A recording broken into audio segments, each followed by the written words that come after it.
Hey everybody, this is Sam and welcome to Post-Production Level 1. This is Lesson 1 and today we're going to be talking about harmonic processing. So let's just jump on in.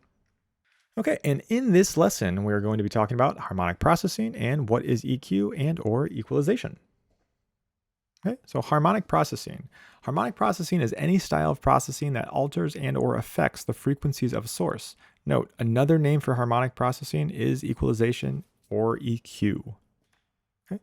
And here are examples.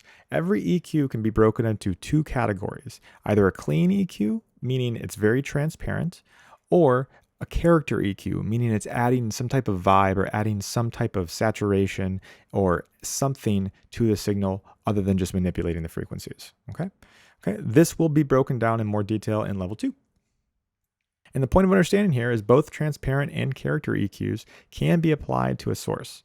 The real focus needs to be on why we are applying it, meaning what is the desired sound that will bring out the emotional intent of the production. Okay, and questions to think on. What is dynamic processing and what is compression? Very quick lesson on this one. However, super good stuff. Again, we're just going back to the basics. As soon as we know what the basics are, you're able to do more complex stuff.